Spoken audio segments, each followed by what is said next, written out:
Hello po mga kababayan, nandito kami sa famous Red Coconut Restaurant. Yan po mga kababayan, oh. Punong-puno ng tao po rito. Yan, oh. Beachfront kasi siya mga kababayan. Iyon lang yung beach. Kaya lang madilim na kasi gabi na po. May nakakilala sa akin dito. Ayan. Ayan po. Yung nakatalikod. Nagasursugon daw siya. Nakilala tayo. Tingnan mo transformation po nito. Since 1983 pa pala ito po. Ayan o. Red Coconut since 1983. Ayan, sabi yan. Rediscover Boracay, a journey of pioneering island cuisine. Yan yung dati niyang dating Red Coconut noong panahon 1983. 1983 nag-graduate ko lang po sa high school. Yung panahon siya ng assassination ni Ninoy Aquino. Batch 82-83 kasi po ako. Dito kami po kasi napakasasarap ng mga pagkain po dito. Yan ang history niya po. Sabi dyan, originally a humble nipa hut, it gained acclaim for its authentic Filipino recipes passed down through generations. Ngayon, napakalaki na niya. Ayan. At ang daming tao po. Ayan ang paligid. Dinudumog ng tao. Malaki po itong hotel.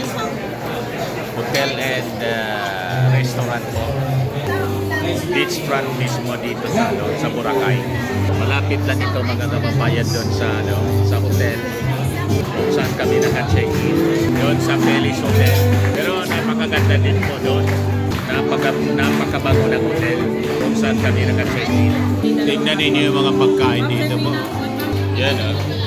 Yan mga pagkain po. Napakasasarap. Sarap! Mga sizzling specials po.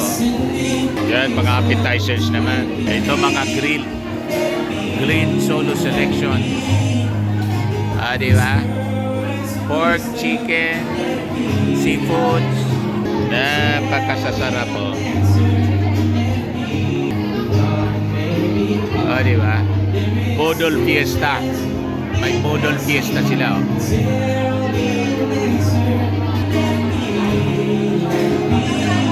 Ito, iba-ibang soups.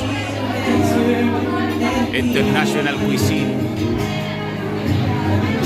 Ito na pa po mga pasta. Di ba?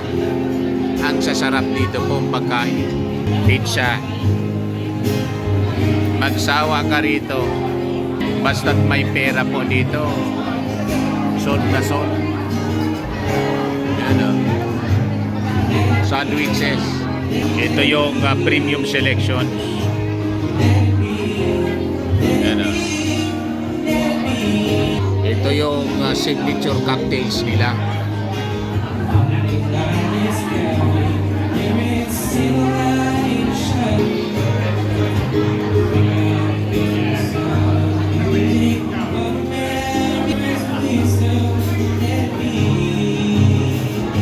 Mga desserts and coffee. Yan ang mga price niya. Abot kaya po ang price. Kayang-kaya. Kayang-kaya sa may pera. Siyempre, dapat may pera ka pag nagbakasyon ka rito. Yan. Diba? Tingnan natin, hintayin natin yung pag-serve ng pag-serve ng pagkain natin. This is our dinner. May tugtugan sa likod. Subukan natin magmukbang po dito sa Boracay. Di ba? Dito ninyo ang mga tao. Grabe po ang tao dito. Ganda-ganda din ni ate. Ayan si Mrs.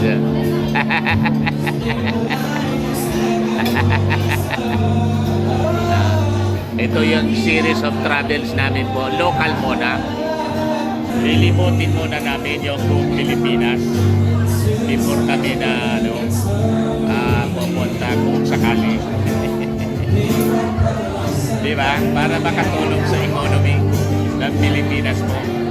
Tourism industry. Pag nandito ka sa Boracay po, mga kababayan, hindi mo mapipil yung sinasabi sa mga balita na naghihirap ang Pilipino. Ang Pilipinas. Walang naghihirap dito po. Kainan dito, kainan doon. Yan ah.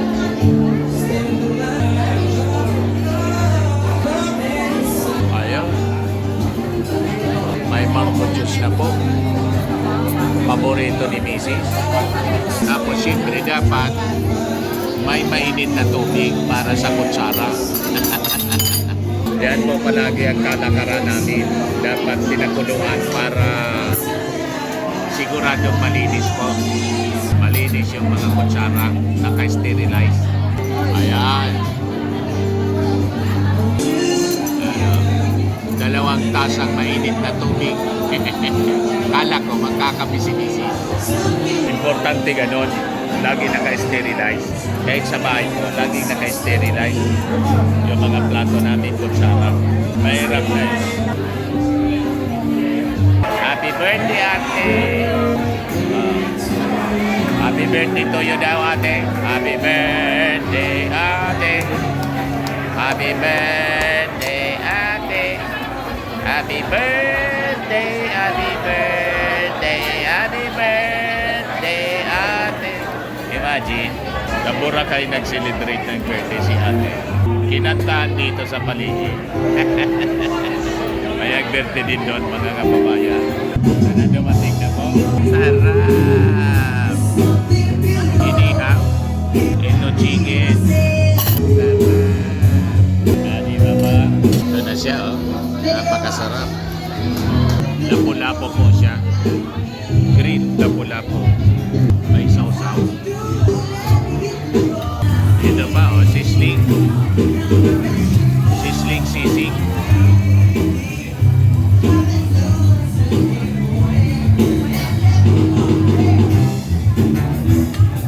Tikman natin, mga kababayan.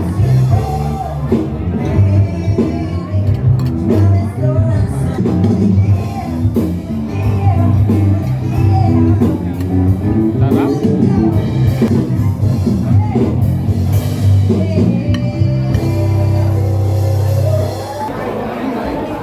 It's silly.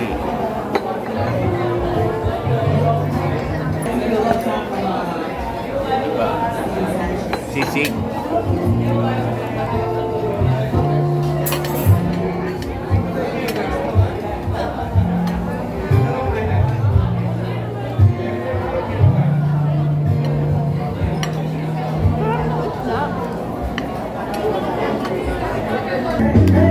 Day to you. Birthday, happy birthday, happy birthday. Happy birthday po kay Mr. Boy Yu. Birthday ni ate po. Happy birthday po. Salamat sa... Nakadalawa na po kanta si ate. Very good. Very good. Ayan, Birthday sila is yan. funny. Kumakanta na. It's very important. Ayan.